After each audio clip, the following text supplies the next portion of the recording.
اولاد کو مفلسی کے خوف سے قتل نہ کرنا، کیونکہ ان کو اور تم کو ہم ہی رزق دیتے ہیں۔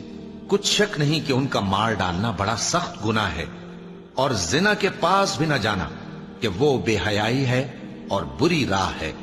اور جس جاندار کا مارنا اللہ نے حرام کیا ہے اسے قتل نہ کرنا مگر جائز طور پر، یعنی بفتوائے شریعت۔ اور جو شخص ظلم سے قتل کیا جائے، ہم نے اس کے وارث کو اختیار دیا ہے کہ ظالم قاتل سے بدلہ لے، تو اس کو چاہیے کہ قتل کے قصاص میں زیادتی نہ کرے، کہ وہ منصور و فتح یاب ہے۔ اور یتیم کے مال کے پاس بھی نہ پھٹکنا مگر ایسے طریق سے کہ بہت بہتر ہو، یہاں تک کہ وہ جوانی کو پہنچ جائے۔ اور عہد کو پورا کرو کہ عہد کے بارے میں ضرور پرسش ہوگی۔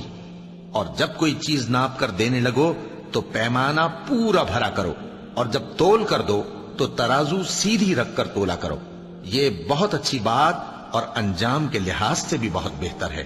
اور اے بندے، جس چیز کا تجھے علم نہیں اس کے پیچھے نہ پڑ، کہ کان اور آنکھ اور دل ان سب اعضاء کے بارے میں ضرور باز پرس ہوگی۔ اور زمین پر اکڑ کر اور تن کر مت چل، کہ تو زمین کو پھاڑ تو نہیں ڈالے گا اور نہ لمبا ہو کر پہاڑوں کی چوٹی تک پہنچ جائے گا۔ ان سب عادتوں کی برائی تیرے پروردگار کے نزدیک بہت ناپسند ہے۔ اے پیغمبر، یہ ان ہدایتوں میں سے ہیں جو اللہ نے حکمت کی باتیں تمہاری طرف وحی کی ہیں، اور اللہ کے ساتھ کوئی اور معبود نہ بنانا، کہ ایسا کرنے سے ملامت زدہ اور راندہ درگاہ بنا کر جہنم میں ڈال دیے جاؤ گے۔ مشرکو، کیا تمہارے پروردگار نے تم کو تو لڑکے دیے اور اپنے لیے فرشتوں کو بیٹیاں بنایا؟ کچھ شک نہیں کہ یہ تم بڑی نامعقول بات کہتے ہو۔ اور ہم نے اس قرآن میں طرح طرح کی باتیں بیان کی ہیں تاکہ لوگ نصیحت حاصل کریں، مگر وہ اس سے اور بدک جاتی ہیں۔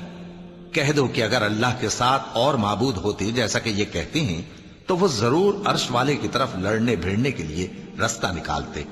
وہ پاک ہے، اور جو کچھ یہ بکواس کرتے ہیں اس سے اس کا رتبہ بہت عالی ہے۔ ساتوں آسمان اور زمین اور جو لوگ ان میں ہیں سب اسی کی تسبیح کرتے ہیں، اور مخلوقات میں سے کوئی چیز نہیں مگر اس کی تعریف کے ساتھ تسبیح کرتی ہے، لیکن تم ان کی تسبیح کو نہیں سمجھتے۔ بے شک وہ بردبار ہے، غفار ہے۔ اور اے نبی، جب تم قرآن پڑھا کرتے ہو تو ہم تم میں اور ان لوگوں میں جو آخرت پر ایمان نہیں رکھتے چھپا ہوا پردہ یعنی حجاب ڈال دیتے ہیں، اور ان کے دلوں پر بھی پردے ڈال دیتے ہیں کہ اسے سمجھ نہ سکیں، اور ان کے کانوں میں ثقل پیدا کر دیتے ہیں۔ اور جب تم قرآن میں اپنے پروردگار یکتا کا ذکر کرتے ہو تو وہ لوگ بدک جاتے ہیں اور پیٹ پھیر کر چل دیتے ہیں۔ یہ لوگ جب